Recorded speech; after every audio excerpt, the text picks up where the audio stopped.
Shoulder pain is not something that you have to live with. We've all dealt with shoulder pain. When I say we, I've had tons of shoulder pain throughout my career. Patrick's also dealt with some shoulder pain. We've known lots of people at the gym to deal with it as well, and a lot of that can come down to our lifestyle factors. So a lot of us sit at a desk all day. We work on our cell phones.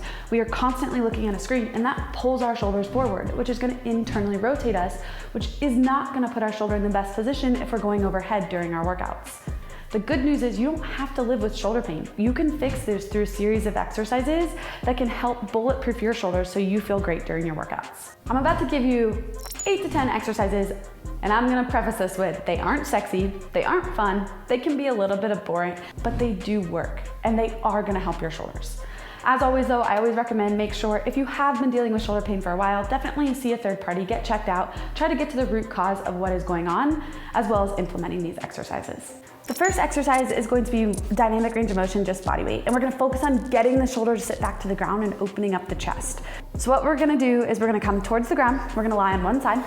I want you guys to pull your knees all the way up into your chest, locking our lumbar into place. Our hands are gonna go on top of each other. From here, it's really important, the top arm is the one doing the work. We are gonna be reaching our fingertips away from us the entire time while we are doing this exercise. So my head can be down and I'm reaching, trying to keep my fingertips in contact with the ground the entire time, continuing to reach my fingers away. Once I get to about my ear, I'm gonna flip my palm over and keep reaching. It feels so good. The goal is to be able to get that shoulder blade onto the ground as we open up. So one more time, reaching away, continue reaching all the way. Once I get to about my ear, I'm gonna flip my palm towards the ceiling and continue reaching, trying to open up my chest. This is just a really great drill for our range of motion, for our scaps, for our shoulders, and trying to get some good thoracic rotation so we're not so stuck with our shoulders pulled forwards. One thing to think about when doing this drill, your eyes should be following your hand. So as the hand comes back and around, the eyes also come back and around. I would do 2 sets of 3 to 5 repetitions for quality on each side as a great warm up or even a cool down before you get moving. The next one is also great if you have a tighter chest. So all you're gonna need is a PVC pipe. And what we're gonna do is we're gonna lay face down and think about tucking our chin so our spine is in a neutral position. From here, I'm gonna come down to my belly. I'm gonna take my PVC behind my back and keep my palms facing the floor. Tucking my chin, I'm gonna think about lifting the back of my hand towards the ceiling, sliding my shoulder blades down my back, almost like I'm trying to pinch my shoulder blades together in this position. You can take your hands closer together. What we're gonna work on is trying to open up the shoulders and engage the lower trap. For this exercise, what I would recommend is starting small. It's actually a lot more challenging than it looks, and the more we can pull those shoulder blades back and squeeze the shoulder blades together, the more we're gonna get the shoulders to sit back and down and be able to open our chest. So I would recommend starting with 2 10 to 15 second holds and then building from there. If you feel like you can't make it 10 to 15 seconds, go as long as you can, take a break, reset, pull the shoulders out of the ears, and then try again, working through 2 to 3 sets of holds. The next one is going to be another bodyweight exercise. After this, we're gonna get into some bands and kettlebells, but what we're gonna work on is being able to support our body weight in a tabletop position.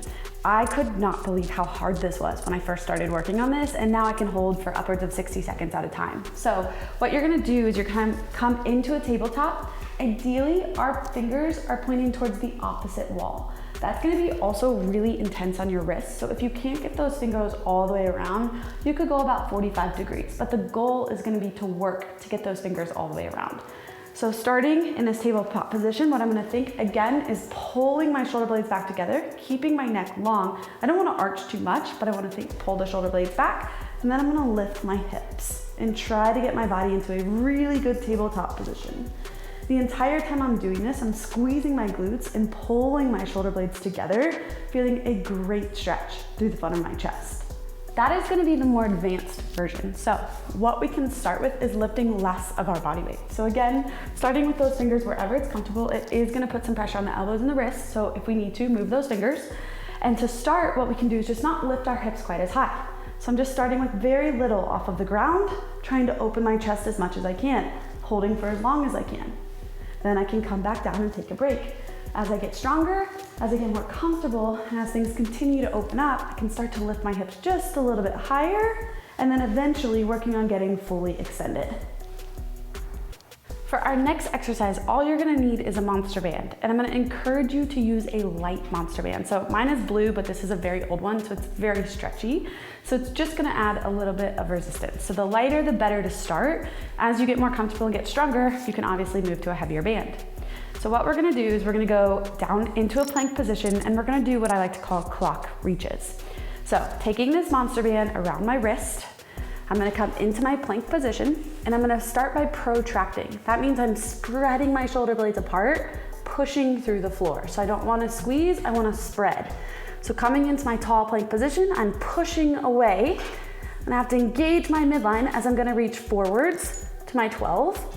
I'm gonna come out to about my 2, come out to my 3, come back to my 5, finish with my 6. Then I'm gonna reverse it. Back to my 5, back to my 3, back to my 2, back to my 12. And that was one time. The entire time you do this, you wanna think about actively protracting, and then the resistance band is applying a little bit of pressure as we work the posterior of our shoulder. This one is really awesome because as we're picking up the arm, we're getting a lot of single arm stability. We're also maintaining core strength. This is gonna directly apply to, when we're walking on our hands or we're doing all sorts of things like that. It's helping with core stability as well as that unilateral movement. And then also we have the resistance, so we're working the posterior cap of the shoulder. All right, for our next one, it's gonna also use a monster band, and we're also gonna need a foam roller. Ideally a longer foam roller, because that way we can start with our hands a little wider and slowly work them in as we do this. And then you're gonna need a little bit of wall space. This isn't one I typically do in the garage. I normally do this one at the gym, but I'm gonna show you guys with a smaller foam roller in a little spot in our garage. So what I'm gonna do is I'm gonna take the band around my wrist, and I'm gonna think about always keeping my thumbs externally rotated and keeping my elbows pulled in. I don't want my elbows to pop out, because then I'm gonna be in an internally rotated shoulder position. We're gonna come over to the wall, and we're gonna go into a half kneeling overhead position. So what that means, I'm gonna be right against the wall, and I'm gonna be leaning into this foam roller. First, I'm gonna take my band, put it around my wrist. I'm gonna be applying pressure into the wall. As you can see, if I had a longer foam roller, I could have my arms a little bit wider, which would be ideal. From here, starting at about my wrist, keeping my arms externally rotated, I'm gonna apply pressure into the foam roller as I roll up the wall and drive my chest through. And I'm gonna roll right back down.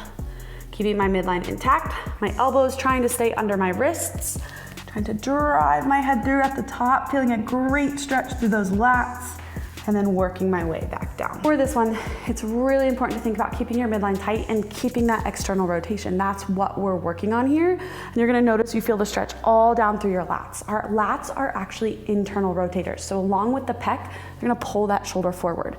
So the more we can open up our lats, keep that external rotation, the better overhead position we're gonna have, the better our shoulders are gonna feel. This drill has helped me so much with snatching and so much with shoulder to overhead. I highly encourage you guys to try it out, and you'll notice you might start out really tight, and it might feel really fatiguing on the shoulders. As you get stronger, that endurance and the stamina will help, or will increase, and then also you'll start to feel better during your lifts. I like to do 5 to 10 passes for 2 sets, just taking my time, really getting a nice good stretch when my arms are overhead, and then thinking about kind of scooping and pulling the elbows down, keeping tension in my lats and in my serratus. For our next drill, we are gonna use a dumbbell, a lighter dumbbell or a lighter plate, and the monster band. So this is really gonna progress us from the last drill that we just did with the foam roller. And what we're gonna do is we're gonna aim for about 10 presses per arm. So starting with the monster band around my wrist, again, I'm not having wide elbows. I'm gonna scoop my elbows under my wrist. Think about scooping up and under with those elbows. So I'm feeling very active through my lat and my serratus. And then from here, I'm gonna think about keeping my elbow under my wrist, keeping tension on the monster band. Both hands are gonna press up together, even though only one hand has the dumbbell. I'm gonna press up nice and controlled, driving my head through at the top, keeping the tension on the monster band, and I'll work my way back down. Notice that when I come down and when I press, I'm trying to keep my elbows right underneath my wrist, and what is not happening is those elbows starting to flare out. That defeats the purpose. So we wanna keep those elbows scooped under. I would aim for 5 quality reps, upwards of 10 for 2 sets per arm. Maybe one shoulder bothers you more than the other. It's really important to do both sides. And even if that side's a little bit easier, that's okay.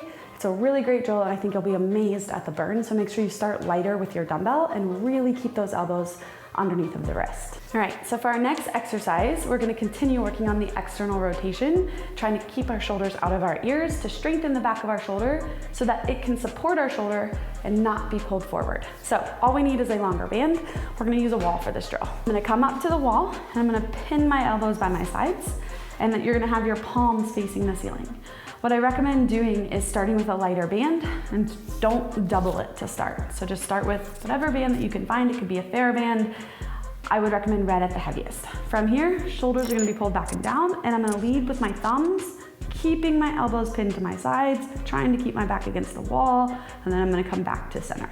So you'll notice it's a very small range of motion in comparison to a regular band pull apart. We're trying to keep those shoulders sliding down, keep our neck long, and lead with the thumbs. For the taffy pulls, I would start small. I would start with 10 to 15 reps for quality.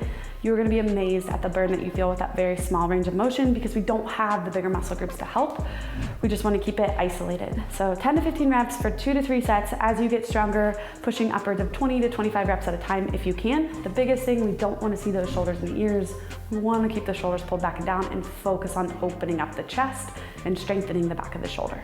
And last but not least is gonna be our Kettle Ball Arm Bar, and we have a more advanced option with the corkscrew. So this drill is phenomenal for single arm overhead stability, for shoulder joint stability, and for core. So the way it's gonna work is you're gonna start with the kettlebell. I highly encourage you to start with something very light that you feel very confident that you can support with a single arm. What we're gonna do is we're gonna come to our back. We can even work into a bottoms up position here in a few, but we're gonna start with the kettlebell right on our wrist, and our knuckles are gonna be punched out towards the ceiling. So step number 1, I'm gonna think about driving my knuckle to the ceiling and protracting my scap.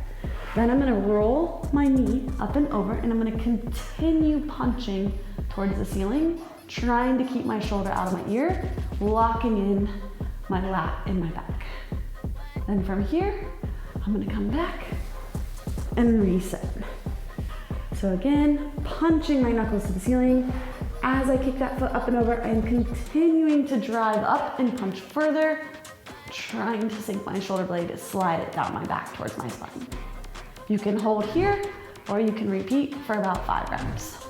I have another dozen plus shoulder exercises. If you guys found this helpful, we could put a second video out. Make sure you guys drop that in the comments below. I hope it was super helpful for you. Again, definitely check in with a third-party provider, have your shoulders evaluated, make sure you kind of get to the root cause of what's going on, start incorporating these drills, and be patient. Like I said at the start of the video, they're not really the most fun, they're not super sexy, and they're honestly kind of boring, but in the end, they really pay off, and they're gonna make you feel better during your workouts, and they're gonna help you lift more weight and feel more stable and just not be in pain. So what gets better than that?